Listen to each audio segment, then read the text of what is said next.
சீரியல்களின் full எபிசோடுகளை Sun டிவியில் ஒளிபரப்பான உடனே எக்ஸ்க்ளூசிவாக சன் நெக்ஸ்டில் மட்டும் ஃப்ரீயா பாருங்கள். நானும் என் புள்ள உன்னோட சந்தோஷமா வாழணுங்கிற நல்ல எண்ணத்துலதான் இத்தனை காலமா உனக்கு எந்த குறையும் சொல்லாம பொறுமையா எல்லாத்தையும் வேடிக்கை பார்த்துக்கிட்டு அமைதியா இருந்தேன். உன் அண்ணன் எடுத்துக்கிட்டு போன அந்த பெட்டியில என்னோட வைர நெக்லஸ் இருக்கிறத பார்த்து நாங்க கையும் களவுமா பிடிச்சோம். தப்ப ஒத்துக்காம தைரியமா பேசுறியே, இப்படி பேசுனா நீ சொல்றதெல்லாம் நம்புவேன் தானே நல்ல மாதிரி நடிக்கிற. ஆனா எப்ப தப்ப ஒத்துக்காம எங்க மேலேயே பழிய போட்டு கேவலமா பேசுனியோ உன்னை நான் மன்னிக்கவே மாட்டேன். நீ உன் அண்ணனும் சேர்ந்துதான் இந்த திருட்டு வேலைய பண்ணிருப்பீங்க. அத்தை, எங்களை இவ்ளோ தரக்குறைவா பேசாதீங்க.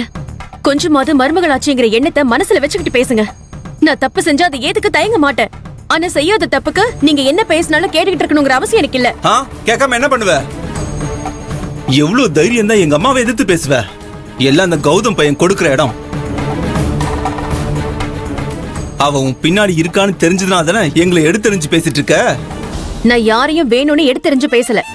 நான் இந்த குடும்பத்துல எல்லார் மேலயும் மதிப்பும் மரியாதையும் வச்சிருந்தேன். ஆனா இன்னைக்கு என்ன கோவப்படுத்தினது நீங்க எல்லாரும் தான். அத்தை வயசுல பெரியவங்க, நான் சொல்றத புரிஞ்சுப்பாங்கன்னு பார்த்தா அவங்களும் உங்க கூட சேர்ந்துகிட்டு என்னையும் என் அண்ணனையும் தப்பு தப்பா பேசிக்கிட்டு இருக்காங்க. அவங்க சொல்ற வார்த்தைகள் ஒவ்வொன்னும் என் மனச அவ்வளவு காயப்படுத்துது. தப்பு செஞ்சவங்களை எவ்வளவு அவமானப்படுத்தினாலும் பொறுத்துப்பாங்க. ஆனா தப்பே பண்ணாதவங்க ஒரு வார்த்தை தப்பா சொன்னாலும் அவங்களால பொறுத்துக்க முடியாது. எல்லாரும் சேர்ந்து எங்க மேல பழிய போடுறீங்க. இனிமே நாங்க என்ன சொன்னாலும் நீங்க கேட்க போறது இல்லைன்னு தெரிஞ்சு போச்சு. கௌதம் வரட்டும், எதுவா இருந்தாலும் நான் அவர்கிட்டயே பேசிக்கிறேன். அவராவது நான் சொல்றது கொஞ்சம் பொறுமையா கேட்பாரு. என் பக்கம் இருக்கிற நியாயத்தை அவர் புரிஞ்சுப்பாரு. இனிமே யார் எதுவும் பேச வேண்டாம். கௌதம் வந்ததுக்கு அப்புறம் பேசிக்கலாம்.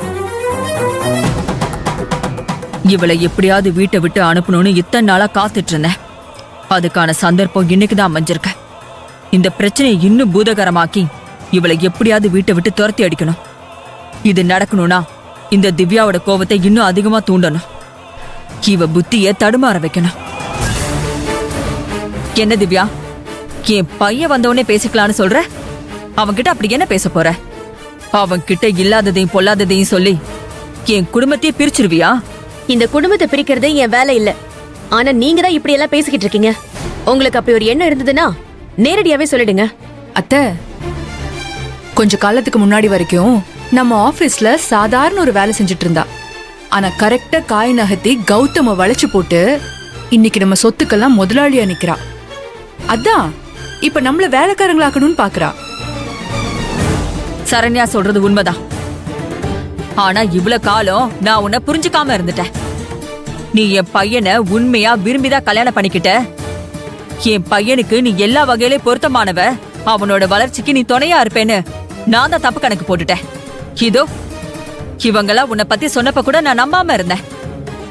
ஆனா இன்னைக்கு தாண்டி உன் சுயரூபம் என்னன்னு எனக்கு தெரியுது. அட, அத்தை நம்மளை விட ஸ்பீடா இருக்காங்களே. நான் கூட இவங்களை என்னவோன்னு நினைச்சேன். ஆனா திவ்யா விஷயத்துல இவங்களும் நம்மடிதான் போல இருக்கு.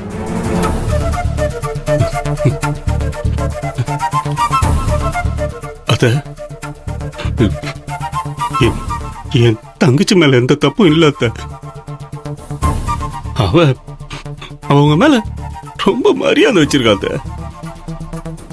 உங்களுக்கு கெஞ்சி கேட்கல, அவன் மேல மட்டும் கோவப்படாதீங்க. ஏய், நீ என்ன எனக்கு அண்ணன் பையனா இல்ல தம்பி பையனா? என்ன அத்தன்னு கூப்பிடாத, எனக்கு கேவலமா இருக்கு. அண்ணன், இதுக்கு மேல நீ எதுவுமே பேசாத. நான் பேசிக்கிறேன். இவங்கெல்லாம் பணக்காரங்கன்ற திமிர்ல இருக்காங்க. அதனால மத்தவங்க யாரும் உங்க கண்ணுக்கு தெரியாது. ஏய், என்ன வாய் நீளுது? யாருக்கு பணக்கார திமிரு? இத்தனை நாளா எங்களுக்கு தெரியாம இங்க இருக்கிறதெல்லாம் உன் அண்ணன் கிட்ட தூக்கி கொடுத்துட்டு இருந்த. ஆனா இன்னைக்கு கையும் களவுமா மாட்டிக்கிட்டதும் இப்படி பேசி தப்பிக்கலான்னு பாக்குறியா? இதுக்கு மேலையும் உன்னை நம்புறதுக்கு நான் ஒண்ணு முட்டாள் இல்ல. என் புள்ள ஒரு அப்பாவியா இருக்கான். அவனை எப்படியாவது கைக்குள்ள போட்டுக்கிட்டா இந்த கோடிக்கணக்கான சொத்துக்களையும் ஆண்டு அனுபவிக்கலான்னு திட்டம் போட்டுதானே என் பையனை கல்யாணம் பண்ணிக்கிட்டு பொண்டாட்டிங்கிற பேர்ல நீ இந்த வீட்டுக்குள்ள வந்திருக்க. இந்த பொழப்புக்கு நீ வேற ஏதாவது செஞ்சு சம்பாதிக்கலாண்டி. திவ்யா